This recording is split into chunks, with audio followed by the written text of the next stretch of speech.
గౌతమ్ గారు నమస్తే సార్. నమస్తే అండి. సార్ కేశినేని నాని ఆయన బ్యాక్గ్రౌండ్ కూడా మనం చూసుకుంటే ఆ, లారీ ఇండస్ట్రీ లేదంటే ట్రాన్స్పోర్ట్ ఇండస్ట్రీ నుంచి వచ్చారు.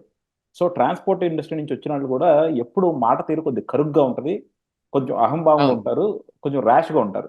ఎందుకంటే ఆ ఫీల్డ్ అవును. అలా ఉంటేనే వర్కౌట్ అవుతుంది. కానీ మనం రగ్గడ్ ఫీల్డ్. ఆ ఫీల్డ్ దాటి బయటకు వచ్చామనుకోండి, మనం సమాజంలో మిగతా వాళ్ళు ఎలా బిహేవ్ చేస్తున్నారో అలా బిహేవ్ చేయాలి. అలా బిహేవ్ చేసి దానికి తగ్గట్టు బిహేవ్ చేయాలి. కానీ నేను అదే యాటిట్యూడ్తో మిగతా వాటిలో కూడా వస్తానంటే మాత్రం కుదరదు. ఒక చోట సక్సెస్ అయిన వాళ్ళు ఇంకో చోట అదే యాటిట్యూడ్తో వస్తే ఫెయిల్ అవుతారు. ఆ పనికి అది ఇంపార్టెంట్, వేరే పనికి వేరేది కావాలి. కేసీఆర్ నాని గారిని చూస్తుంటే మాత్రం ఎక్కడో ఆయన పాత వాసన మర్చిపోలేకపోతున్నాడేమో అనిపిస్తుంది సార్. ఎందుకంటే కేసీఆర్ నాని గారు విజయవాడ ఫస్ట్ రాజకీయాల్లోకి వచ్చినప్పుడు పీఆర్పీలోకి వెళ్ళారు. పీఆర్పీలోకి ఎలక్షన్స్ ముందు ఎంత రచ్చ చేశారో చూసాము. తర్వాత బయటకు వచ్చి ఆయన మళ్ళీ తెలుగుదేశంలో చేరారు. తెలుగుదేశంలో నెక్స్ట్ టైం ఎంపీగా గెలిచారు. సో అప్పుడు ఫస్ట్ టైం ఎంపీలో మాత్రం ఆయన చాలా సిగ్నిఫికెంట్ వర్క్ చేశారు విజయవాడలో. విజయవాడకి నేను ఈ రోజు కూడా చెప్తాను, ఎవరన్నా సరే ఒక ఎంపీ విజయవాడ కొంచెం కంట్రిబ్యూట్ చేశారు అంటే అది కేసీఆర్ నాని గారే, చంద్రబాబు గారి టైంలో. దానిలో అసలు మనకి ఎటువంటి డోకా లేదు. కానీ సెకండ్ టైంలో పార్టీ ఓడిపోయింది, కేసీఆర్ నాని గారు గెలిచారు. విజయవాడ గుంటూరులో మనకు గెలిచిన 2 ఎంపీ సీట్లు మన ఈయన కాకుండా, రామ్మోహన్ నాయుడు గారు కాకుండా, సో మొత్తం 3 ఎంపీ సీట్లు ఈయన ఒకళ్ళు. అప్పటి నుంచి ఈయన తత్వంలో కొద్దిగా మార్పు వచ్చింది సార్. అంటే పార్టీ ఓడిపోయింది, నేను గెలిచాను అంటే నా స్థాయి వేరు, నా స్థానం నేను ఎక్కువ, నా నా పరపతి మీద నేను గెలిచాను అనే ఫీలింగ్ ఒకటి ఎక్కువ వచ్చింది. అది మనం చాలా సార్లు కూడా చూసాము. ఎక్కడో పార్టీకి ఆయనకి డిఫరెన్స్ వచ్చింది. ఆ డిఫరెన్స్ ని ఈయన దాన్ని రిజాల్వ్ చేసుకోకుండా ఇంకా అలాగే పెంచుకుంటా ఉన్నారు. సో ఒకసారి వాళ్ళ అమ్మాయి మేయర్ సీటు కోసం కూడా బెదిరించారు. అప్పుడు అది ఓపెన్ గా చెప్పుకోవచ్చు. అక్కడ విజయవాడలో ఉన్న గ్రూప్ రాజకీయాల్లో ఎంపీ స్థాయిలో ఉండి గ్రూప్ రాజకీయాలని కన్విన్స్ చేసుకొని ఈయనకి తగ్గట్టు మలుచుకోకుండా ఈయన ఇంకా దాంట్లో ఆజ్యం పోసుకొని దాన్ని పెంచుకున్నారు. అది పెంచుకొని పార్టీతోనూ లోకల్ నాయకులతోనూ కూడా చాలా డిఫరెన్స్ తెచ్చుకున్నారు. సో ఇప్పుడు ఇంకా క్లియర్గా వచ్చేసి మొత్తం ముసుగులో గుద్దులాట ఎన్నాళ్ళు అయింది, అది ఇప్పుడు బయటపడిపోయింది. ఇంకా ఆయన ఇప్పుడు పార్టీని విడిచి వెళ్ళిపోతున్నారు, కొన్ని కామెంట్లు చేస్తున్నారు. ఎలా చూస్తారు సార్? అంటే ఇక్కడ నిజంగా కేశినేని నాని గారు తప్ప, లేదంటే కేశినేని నాని లాంటి పొటెన్షియల్ క్యాండిడేట్ చిన్న చిన్న ప్రాబ్లమ్స్ ఉన్నా సరే ఆయన వల్ల ప్రజలు కూడా లబ్ధి పొందుతున్నారు కాబట్టి, ఆయనకి ప్రజలకు మంచి చేయాలని ఉంది కాబట్టి అలాంటి వాళ్ళని కన్విన్స్ చేసుకోలేని తెలుగుదేశానికి తప్ప, చంద్రబాబు గారు తప్ప, కేసీఆర్ నాని తప్ప ఎవరు తప్ప అంటారు మీరు? ఇది అంటే మనం ఒక రాజకీయంగా చూడొద్దు, నిజంగా ఒక ఇద్దరు వ్యక్తులు, ఇద్దరు డెవలప్మెంట్ చూసుకునే వ్యక్తులు, వాళ్ళిద్దరికి పసుకుపోవటం అది ప్రజలకే నష్టం కదా చివరికి. ఎందుకంటే ఆయన కేసీఆర్ నాని గారు రేపు పొద్దున వైఎస్ఆర్సీపీ పార్టీలోకి వెళ్ళినా సరే ఆయన డెఫినెట్ గా ఇంకో 1 మంత్ లో బయటకు వచ్చేస్తారు గెలిచినా సరే. అది మాత్రం రాసివ్వగలం మనం. ఇందులో చూడటానికి ఏం లేదండి. ఇందులో అది ఆయన సొంత విషయం అనో, ఈ పార్టీ విషయం అనో, ఇంకోటనో, ప్రజలకు నష్టం, అంత విస్తృత ప్రయోజనాలు గాని, అంత విస్తృత స్థాయి చర్చ గాని ఏం లేదు. అది కేసినేని నాని ఆయనకున్న అభిమతం కావచ్చు, ఆయనకున్న పొగరుతనం కావచ్చు, మరి ఇంకేదైనా కావచ్చు. దాంతో ఆయన బిహేవియర్ అందరూ చూశారు. అసలు తెలుగుదేశం పార్టీలోనే నరనరాన కేసినేని నాని అని అంటే పడని వాళ్ళు 90% మంది ఉంటారు. ఆయన యాటిట్యూడ్ నచ్చని వాళ్ళు కానీ, ఆయన మాట తీరు నచ్చని వాళ్ళు కానీ, ఆయా లేకపోతే ఆ విజయవాడలో కావచ్చు, ఎక్కడైనా సరే ఆయన ఎంపీగా పోయినా ఏం చేసినా కానీ.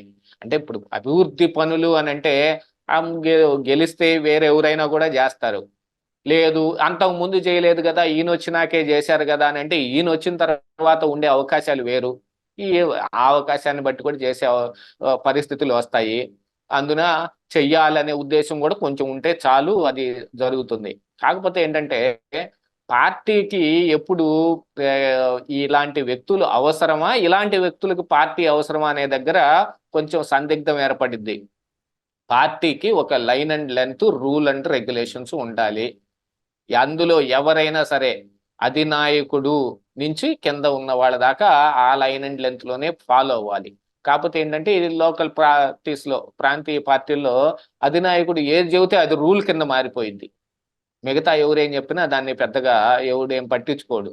అంత కార్యాచరణ అంతా ఏదో ప్రజాస్వామ్యబద్ధంగాను అందరి అభిమతంతో జరుగుతున్నట్టు ఉంటుంది కానీ నాయకుడు ఏం చెబితే అదే రూల్. ఆ రూల్ ప్రకారంగా ఆ పార్టీ కూడా నడిచేది. ఒకవేళ ఆ పార్టీ దాంతో పైకి వచ్చింది అనుకోండి, నేనే పైకి తెచ్చానని ఆయన అనుకుంటాడు. లేదు, పడిపోయింది అనుకోండి, మొత్తం ఆయన నియంత పోకడలు పోయి మొత్తం పార్టీని ముంచేశాడు అంటారు. అది ఇక పార్టీ అధినాయకుడి మీదకి వెళ్ళిపోద్ది. కానీ ఆ పార్టీలో పనిచేయటానికి వెళ్ళినప్పుడు ఎవరో ఎందుకండి, మీరు ఈయన కూడా కేసినేని ట్రావెల్స్ కి ఒక పెద్ద అధినేత కదా, ఈయన ఈయన బస్సు తోలే ఒక ఉద్యోగస్తుడు ఎవరన్నా వచ్చో, లేదో బస్సుల మీద అన్నిటి మీద ఇన్ఛార్జిగా ఉన్న ఒక ఇన్ఛార్జ్ ఎవరో వచ్చి, నీకేం తెలీదు, నువ్వు పక్క తప్పుకో, నేను నేను చూస్తాను చూడు, ఇక్కడిగో ఈ రూట్ లో బస్సులుగా క్యాన్సిల్ చేసేసి 4 బస్సుల్ని ఆ రూట్కి మార్పిచ్చేసాను, నువ్వు ఇగో ఇది చేసేసాను, ఇవన్నిటికీ ఈడ పెట్టేశాను, పెట్రోల్ మనం ఏడ పోయించుకోకుండా వేరే చోట పోయించుకుంటాం, మనం రిలయన్స్ కంపెనీ అసలు వాడొద్దు అని ఏదైనా చెప్పాడు అనుకో, నేను వింటాడా? ఈయనకున్న ఒక ఇండస్ట్రీస్ లోనే ఒక వ్యాపారంలోనే కింద ఉండేవాడు ఎవరన్నా వచ్చి చెబితే కేసుని నాని వింటాడా? అలాంటిదే పార్టీ కూడా కింద ఉండే వాళ్ళది వినరు. వాళ్ళు అనుకున్న దాన్ని కింద ఉన్న వాళ్ళతో చేపిస్తారు.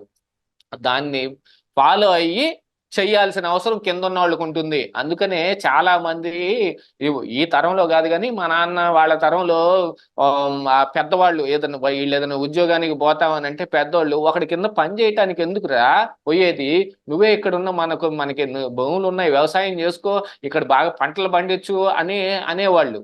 ఒకటి కింద పని చేయటం అంటే ఏంటనేది వాడికి తెలియాలి. వీళ్ళు కూడా చాలా మంది పోయిన వాళ్ళందరూ ఉద్యోగాలు చేయలేరు. గోడ కొట్టిన బంతిలాగా మళ్ళీ తిరిగి వచ్చేవాళ్ళు, వచ్చి మళ్ళీ వ్యవసాయం చేసేవాళ్ళు. అట్లా అక్కడ అడ్జస్ట్ అవ్వగలిగిన వాళ్ళందరూ ఉద్యోగంలో స్థిరపడిపోయారు. అవ్వలేని వాళ్ళందరూ తిరిగి వచ్చి ఈ వ్యవసాయం చేసి నష్టాలు వచ్చో లాభాలు వచ్చో పంటో లేకపోతే రాజకీయాల్లోకి వెళ్ళాలని బుద్ధి పుట్టో, లేకపోతే వ్యాపారాలు ఇంకో వ్యాపారం ఏదైనా పెట్టాలని కంపెనీలు పెట్టో, అందులో అభివృద్ధి చెందో మునిగిపోయో ఏదో ఒకటి అయ్యారు. కానీ వాళ్ళు మాత్రం ఉద్యోగం చేసి రిటైర్ అయిపోయి ఒక రిటైర్డ్ లైఫ్ ని గడుపుతా ఉన్నారు. అదే అట్లాగనే ఉంటది. ఇప్పుడు మరి ఒక పార్టీలో చేరినప్పుడు పార్టీ నీది కానప్పుడు నువ్వెవరి చవటానికి, నీకేం పని చవటానికి? ఇక్కడ నష్టం జరుగుతున్నా కూడా నువ్వు వాళ్ళ దృష్టికి తీసుకువెళ్ళటం తప్ప వాళ్ళని అదరాయించలేవు, బెదరాయించలేవు. నువ్వు అలా బెదరాయించబోతేనే నిన్ను తీసి పక్కన పెట్టేసి కేసినేని చిన్నిని అన్నారు. అసలు చంద్రబాబు నాయుడు సభ గురించి జరిగిన దాంట్లోనే ఇది మొత్తం జరిగింది. ఆ సభకి మీ ఇన్ఛార్జ్ ఏం లేదు, మేము ఇన్ఛార్జ్ ఆయనకి ఇచ్చాము, మీకు విజయవాడ సీటు కూడా మీకు పెద్దగా మీరు ఆశించే భంగపాటు ఏమన్నా వస్తుందేమో చూసుకోండి, జాగ్రత్తగా మీరు చెయ్యండి, లేదు మీ ఇష్టం వచ్చింది చేసుకోండి అని చెప్పేసి వెళ్ళిపోయారు వచ్చిన ఇన్ఛార్జీలు. ఈయన ఆ విషయాన్ని ఫేస్బుక్ లో ట్వీట్ పెట్టేశాడు. ట్వీట్ పెట్టగానే ఏమవుతుంది, అంత మీడియా తగులుకుంటుంది. కేసినేని నాని ఇలాంటి ట్వీట్ పెట్టాడు ఏమిటని ఒక రోజంతా కొట్టేశారు. దాని మీద మరి పార్టీ డిసిప్లినరీ కమిటీ కానీ యాక్షన్ కానీ ఏం తీసుకోదా? ఇలాగ ఎందుకు పెట్టామని అడగరా? అడిగితే మళ్ళీ కోపం వస్తుంది. అసలు నాకు కానీ టికెట్ ఏంటి, వాళ్ళకి ఎలా ఇస్తారు అని అంటే ఎవరికైనా ఇచ్చుకుంటారండి. వాళ్ళ అబ్బాయి ఏడన్నా పోటీ చేయాలనుకున్నాడు అనుకోండి, మరి ఆడనే ఇస్తారు. వాళ్ళకి ఆ ఫెసిలిటీ ఉంటుంది. కానీ మిగతా వాళ్ళకి అట్టుండదు కదా. మిగతా వాళ్ళందరిది వేరుగా ఉంటుంది. వాళ్ళు కష్టపడి పైకి రావాలి. ఎందుకంటే ఈ పార్టీలో ఉన్న అధినాయకులు తాలూకు వాళ్ళైతే వాళ్ళు స్థాపించినప్పుడు కానీ వాళ్ళకున్న అనుభవం దగ్గర నుంచి వీళ్ళు మొదలవుతారు. కానీ మనం అక్కడ మొదలవం, మనం కింద నుంచే మొదలై రావాలి, మనం ఆ స్థాయికి వెళ్ళాలి. ఆ స్థాయికి వెళ్ళినా కూడా వాళ్ళు చెప్పినట్టుగా వీళ్ళు చెప్పలేరు, చెప్పినా కూడా ఎవరు వినరు. అలాంటప్పుడు మీ స్థాయి ఎంతవరకు ఉందో అంతవరకు ఉండే చూసుకోవాలి. కాదనుకున్నారనుకోండి హాయిగా వేరే పార్టీలోకి వెళ్ళొచ్చు. ఇప్పుడు అదే పని చేస్తున్నాడు ఆయన. మరి ఆడకపోతే అక్కడ ఇంకెలా ఉంటుంది చూడండి, పొయ్యి మీద పెనం మీద నుంచి పొయ్యిలో పడ్డంటే ఆడింకా అస్సలు ఊడి వెండు, ఆడింకా అసలు ఎవడు వెండు. నీకు టికెట్ లేదు పో అనే సంగతిని జగన్మోహన్ రెడ్డే చెప్పడు. సజ్జల రామకృష్ణారెడ్డితో, ధనుంజయ రెడ్డితో, మిథున్ రెడ్డితో చెప్పించి మీరు అట్నుంచి అట్టే వెళ్ళిపోండి అంటమే. అలాగా కాదు నేను ఒకసారి జగన్మోహన్ రెడ్డితో మాట్లాడతాను అన్నా కూడా అబ్బెబ్బే అవసరం లేదు, నువ్వు ఇంటి నుంచి ఇటు పో అంటే కాదు, అందరు వచ్చి బయటకు వచ్చి బయట వీడియోలు పెడతా ఉంది. ప్రెస్ నోట్లు రిలీజ్ చేయటం కానీ, ప్రెస్ ముందుకు వచ్చి మాట్లాడటం కానీ, లేదా ఆ విషయం చేయలేని వాళ్ళు ఒక వీడియో రికార్డ్ చేసి ఫేస్బుక్ లోనన్నా పెడదామని కానీ. సింగనమల ఎమ్మెల్యే ఏం చేసింది, ఆ పూతలపట్టు ఎమ్మెల్యే ఏం చేశాడు, ఆళ్ల రామకృష్ణారెడ్డి ఏం చేశాడు, మిగతా వాళ్ళందరూ ఏం చేస్తున్నారు? గుడివాడ అమర్నాథ్ అయితే స్టేజ్ మీద పెద్ద డ్రామా వేశాడు. పవన్ కళ్యాణ్ కంటే పెద్ద నటుడు అతను. రాని ఏడుపుని కన్నీళ్ళని తెగదుడిచాడు. అందరూ ఏడుస్తున్నాడో అన్నారు కానీ నాకైతే ఆడ ఏడిపేం కనపడలా అతని ముఖంలో. నాకు గుడివాడ అమర్నాథ్ ముఖంలో ఏడుపు అసలు ఏం కనపడలేదు. అతను చేసిన డ్రామా కనపడింది నాకు. ఆ కన్నీళ్ళని తుడుస్తున్నట్టుగా కర్చీఫ్ తీసుకోవటం, ఒక గుక్క నీళ్లు తాగటం. ఉహుం. అవుట్ బరస్ట్ అట్లాగా పాలిష్డ్ గా కెమెరాలకి కట్టినట్టుగా ఉండదండి. అవుట్ బరస్ట్ ఎలా ఉంటది? చంద్రబాబు నాయుడు చూపించాడు ఒకసారి ఉమ్. ఆ అసెంబ్లీలో జరిగిన ఆ అవును. గోలకి ఆయన బయటకు వచ్చి ప్రెస్ మీట్ పెట్టి ప్రెస్ ముందు తట్టుకోలేక ఏడ్చేశాడు. అది అవుట్ బరస్ట్ అలా ఉంటది. గుడివాడ అమర్నాథ్ లాగా పాలిష్డ్ గా ఉండదు, ఇలా ఇలా రుద్దుకున్నట్టుగా. ఇతను అక్కడ కూడా నటిస్తున్నాడు. ఎందుకంటే ఆయనకు అంతకు మించిన దిక్కు లేదు. బయటకు బాలేడు, అందులో ఉండలేడు. కాదు కూడదు అనుకుని ఏదన్నా ఉన్నారనుకోండి, వేరే ఏదన్నా టికెట్ ఇస్తారేమో, ఇక్కడ ఇక్కడ తను ఇప్పుడు ఉన్న సిట్టింగ్ కాకపోయినా ఇంకోటైనా ఇవ్వచ్చేమో, అది కాకపోయినా పార్టీలో వేరే ఏదన్నా పదవి ఇవ్వచ్చేమో, ఎమ్మెల్సీలు కూడా వాళ్ళు ఎంతమంది బయటకు పోతారుగా, ఆ ఎమ్మెల్సీ అన్న ఇస్తారేమో, ఏదో ఒకటి చేయొచ్చని ఈ నాటకం వేసి నేను బాధపడుతున్నాను, చాలా బాధపడుతున్నానని పైకి వ్యక్తం చేయటానికి. మరి ఇప్పుడు ఎట్లాంటి వాళ్ళందరూ ఉన్న ఆ పార్టీలోకి ఇతను వెళ్తాడా? వెళ్ళి ఆడ మనగలడా? ఆడ ఉండగలడా? ఒక్క రోజులో తిరిగి గోడకు కొట్టిన బంతిలాగా బయటకు రావటమే. లేదు, ఇండిపెండెంట్ గా పోటీ చేసుకో, నీకు అంత దమ్ము ఉంది, నువ్వు గట్టిగా నిలబడి చేస్తాను అని అంటే ఇండిపెండెంట్ గా పోటీ చేసుకో, లేకపోతే నువ్వే ఓ పార్టీ పెట్టుకో. కేసినేని అని ట్రావెల్స్ పెట్టినట్టుగా ఓ పార్టీ నడిపేసాయి. మీకు కూడా పైన సంబంధాలు చాలా ఉన్నాయి కదా, మీరు ట్రాన్స్పోర్ట్ లో వాళ్ళకి తెలుసు వీళ్ళకి తెలుసు అని చేసారు. అసలు ఒక డ్రామానే అంతకు ముందు ఎప్పుడో నడిపాడు. ఈయన వెనకమాల పెట్టుకున్న ఫోటో, ఈయన కుర్చీకి పైన ఉండే ఫోటోను దాన్ని మార్చేసి అప్పుడు ఒకసారి ఒక డ్రామా, ఆ తర్వాత జెండాలు మార్చి ఒక డ్రామా, జనాలను మార్చి మరొక డ్రామా. ఇవన్నీ డ్రామాలు కాక ఏంటి? ఇవన్నీ డ్రామాలే. పార్టీ నీదైతే నువ్వు ఏదన్నా చెప్పు, లేదు నీదెవడన్నా అడిగితే చెప్పు.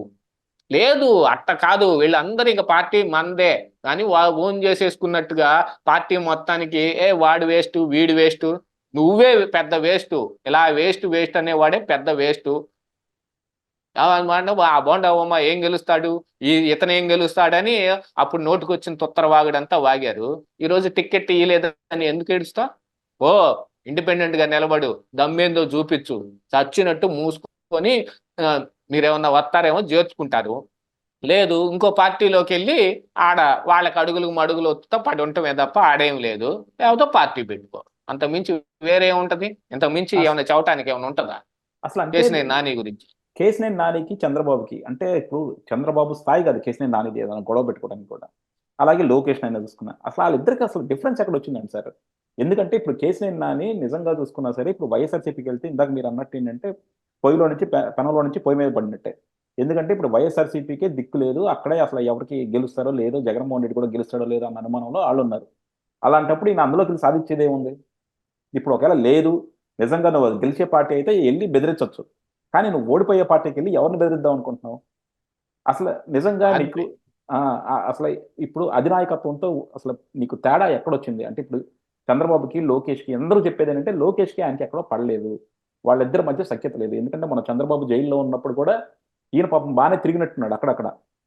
అక్కడ కోర్టులోకి వెళ్ళాడు, తర్వాత ఈ ఇంట్లో యాగం చేసుకుంటే యాగానికి వెళ్ళాడు, తర్వాత ఢిల్లీలో కూడా ఆ జైల్లో ఉన్న రోజులు బాగానే సపోర్ట్ చేశాడు. కానీ వీళ్ళిద్దరి మధ్య ఎక్కడో తేడా వచ్చిందన్నది కూడా జనాలు అంటా ఉన్నారనమాట. ఎస్పెషల్లీ లోకేష్ కిను కేసీఆర్ నానికి పడట్లేదు, అందుకే కేసీఆర్ నాని బయటకు పంపించారంటారు. ఈ జైల్లో ఉన్నప్పుడు ఏదో చేశాడు అన్నారు, ఏం చేశాడు చెప్పండి ఒకసారి? అంటే అందరూ చెయ్యండి, ఈయన కొత్తగా ఏం చేశాడు? కాకపోతే ఏం లేదు, ఆ, ఏం లేదు. ఆ బీజేపీ నాయకుడు ఒక ఆయన వెళ్తూ అరే మన తెలుగుదేశం ఎంపీ కనపడుతున్నాడని ఆపి ఆయనే దగ్గరకు వచ్చాడు. ఉహు, ఇప్పుడు ఆ పార్లమెంట్ జరుగుతున్నప్పుడు ఒక బీజేపీ నాయకుడు వచ్చి ఇతను వస్తుందంటే ఏం పర్వాలేదులే, మంచి వాళ్ళకి అంతా మంచి జరుగుతుందని చెప్పిపోయేటానికి ఆయనకి ఈయన కళ్ళల్లో పడ్డాడు కాబట్టి ఆయన దిగి వెళ్తున్నోడల్లా కారు దిగి వచ్చి ఈయనకి చెప్పాడు. వేరే వాళ్ళు కనపడితే వాళ్ళకే చెప్పేవాడు, ఎందుకంటే ఆడ ఉంది మరి ముగ్గురే కదా ఎంపీలు, అందులో ఈయన నిండుగా దిండుగా కనపడేది, అందుకని దిగి వచ్చాడు. పోనీ జైలుకి వెళ్ళాడు, అయ్యే లేకపోతే కోర్టులకు వెళ్ళాడు అని అంటే కార్యకర్తలు నీకంటే ఎక్కువ గోల్ చేశారండి బయట బజార్లో. ఇప్పుడు మరి కేసీఆర్ నాని కాకుండా కార్యకర్తలకు సీట్ ఇమ్మంటారా? అందరూ చెయ్యని పని ఈయన కొత్తగా ఏం చేశాడు? లేదు జైలు గోడ బద్దలు కొట్టేమన్నా చంద్రబాబు నాయుడిని లోపల నుంచి బయటకు తీసుకొచ్చాడా? ఏం లేదు, ఈయన చేసింది దీన్నే షో అంటారు. షో పుట్ ఆఫ్ చేశాడు, నేను అంతా ఏదో చేసేస్తున్నాను, ఆడకి పోయాను ఏడకి పోయాను అని. యాగానికి నువ్వెందుకు పోయేది? నీకు నమ్మకం ఉంటే యాగంలో పాల్గొనడానికి వెళ్ళు, లేకపోతే ఇంట్లో యాగం చేసుకో. మీ అధినాయకుడు యాగం చేస్తుంటే ఆడకి వెళ్ళాలని రూల్ ఏమన్నా ఉందా? అదంతా ఓ షో పుటప్ అనమాట. చాలా మంది వెళ్ళారు, మా ఎమ్మెల్యే కూడా వెళ్ళాడు. ఇక్కడ ఇక్కడ నియోజకవర్గంలో మాత్రం కనపడ్డావు. 4.5 సంవత్సరాలు ఎటుపోయాడో తెలియదు. చివరి 6 నెలల్లో వచ్చేసి చంద్రబాబు నాయుడు యాగం చేస్తుంటే ఆడకెళ్ళి ఆ వాళ్ళతో కూర్చొని వాళ్ళతోటి అంతా ఫోటోలు దిగి ఆ పేపర్ నిండా ఫేస్బుక్ నిండా ఫోటోలు పెట్టుకున్నారు.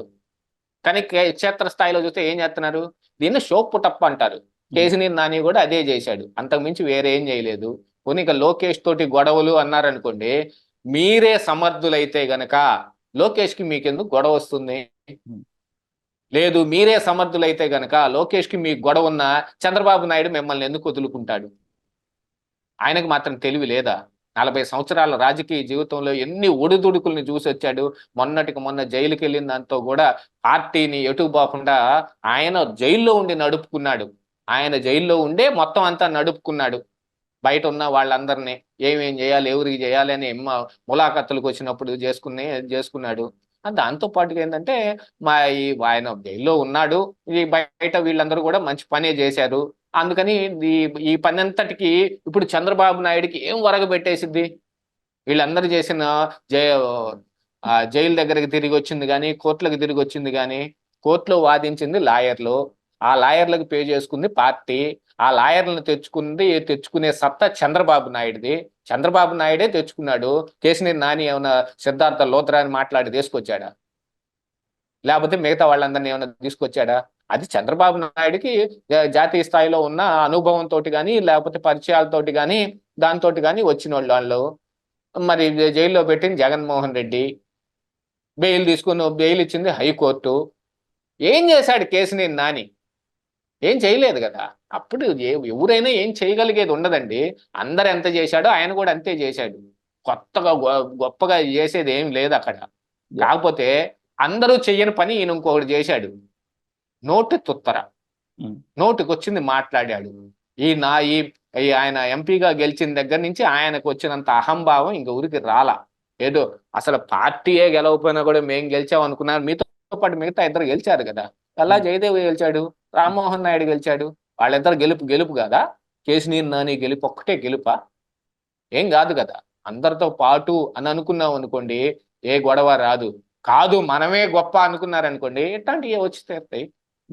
డెఫినెట్గా. ఎందుకంటే కేసినేని నాని నిర్ణయాలు చూసుకున్నా సరే, ఒక్కసారి ఏదో ఇష్యూ వచ్చిందని చెప్పి కేసినేని ట్రావెల్స్ మొత్తం తీసేసి కొన్ని వేల మందిని రోడ్డు మీద పడేశాడు. సో ఈయన అనాలోచితంగా తీసుకునే నిర్ణయాలు ఈయన నమ్ముకున్న వాళ్ళని చాలా ఇంపాక్ట్ జరుగుతాయి అని చెప్పి మనం చాలాసార్లు చూసాం. అలాగే సొంత కుటుంబంలో ఉన్న ఇష్యూని కూడా రెక్టిఫై చేసుకోలేకపోతున్నారు. ఆయనకి ఆయన తమ్ముడికి ఉన్న గొడవ ఏంటో తెలియదు, కానీ అది కూడా రోడ్డు మీద పెట్టేసుకున్నారు. ఆయనే పెట్టుకున్నారు, ఆయన తమ్ముడు పెట్టలే. ఇలా కేసినేని నాని ఇంట్లో గుమ్మరంగా ఉండాల్సినవి కూడా వీధిలోకి తీసుకొచ్చి ఆయన పొరుగు ఆయన తీసుకుంటా ఉన్నారు. అలాగే ఆయనతో ఉన్న వాళ్ళని కూడా దెబ్బతీస్తూ ఉన్నారు. చూద్దాం సార్, రేపొద్దున కేసినేని నాని గారు వైఎస్ఆర్సీపీ ఒకవేళ వెళ్తారో, ఒకవేళ వెళ్ళినా గెలుస్తారో, రేపొద్దున ఆయన ప్రయాణం ఎలా ఉంటుందో. థ్యాంక్ యూ అండి, థ్యాంక్ యూ వెరీ మచ్.